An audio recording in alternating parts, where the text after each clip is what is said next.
The Book of Matthew. Chapter 22. Jesus spoke to them again in parables, saying, The kingdom of heaven is like a king who prepared a wedding banquet for his son. He sent his servants to those who had been invited to the banquet to tell him to come, but they refused to come. Then he sent some more servants and said, Tell those who have been invited that I have prepared my dinner. My oxen and fattened cattle have been butchered, and everything is ready. Come to the wedding banquet. But they paid no attention and went off, one to his field, another to his business. The rest seized his servants, mistreated them and killed them. The king was enraged. He sent his army and destroyed those murderers and burned their city. Then he said to his servants, The wedding banquet is ready, but those I invited did not deserve to come. So go to the street corners and invite to the banquet anyone you find. So the servants went out into the streets and gathered all the people they could find, the bad as well as the good, and the wedding hall was filled with guests. But when the king came in to see the guests, he noticed a man there who was not wearing wedding clothes. He asked, How did you get in here without wedding clothes, friend? The man was speechless. Then the king told the attendants, Tie him hand and foot, and throw him outside, into the darkness, where there will be weeping and gnashing of teeth. For many are invited, but few are chosen. Then the Pharisees went out and laid plans to trap him in his words. They sent their disciples to him along with the Herodians. Teacher, they said, we know that you are a man of integrity and that you teach the way of God in accordance with the truth. You aren't swayed by others, because you pay no attention to who they are.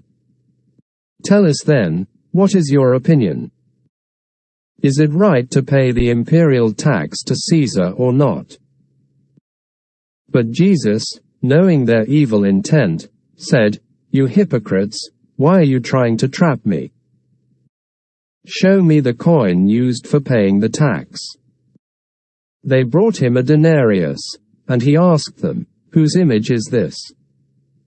And whose inscription? Caesar's, they replied. Then he said to them, So give back to Caesar what is Caesar's, and to God what is God's. When they heard this, they were amazed. So they left him and went away. That same day the Sadducees, who say there is no resurrection, came to him with a question. Teacher, they said, Moses told us that if a man dies without having children, his brother must marry the widow and raise up offspring for him. Now there were 7 brothers among us. The first one married and died, and since he had no children, he left his wife to his brother. The same thing happened to the second and third brother, right on down to the 7th. Finally, the woman died. Now then, at the resurrection, whose wife will she be of the 7, since all of them were married to her? Jesus replied, You are in error because you do not know the Scriptures or the power of God. At the resurrection people will neither marry nor be given in marriage. They will be like the angels in heaven. But about the resurrection of the dead, have you not read what God said to you? I am the God of Abraham, the God of Isaac, and the God of Jacob.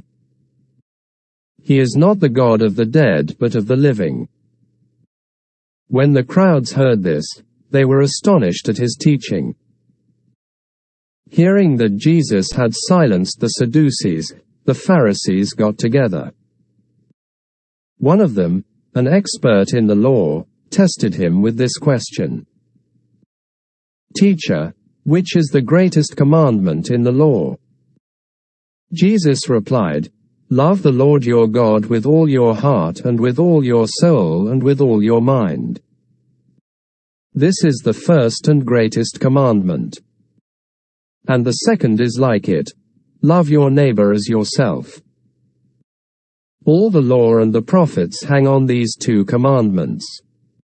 While the Pharisees were gathered together, Jesus asked them, "What do you think about the Messiah? Whose son is he?" "The son of David," they replied. He said to them, "How is it then that David, speaking by the Spirit, calls him Lord? For he says, 'The Lord said to my Lord, sit at my right hand until I put your enemies under your feet.' If then David calls him Lord, how can he be his son?" No one could say a word in reply, and from that day on no one dared to ask him any more questions.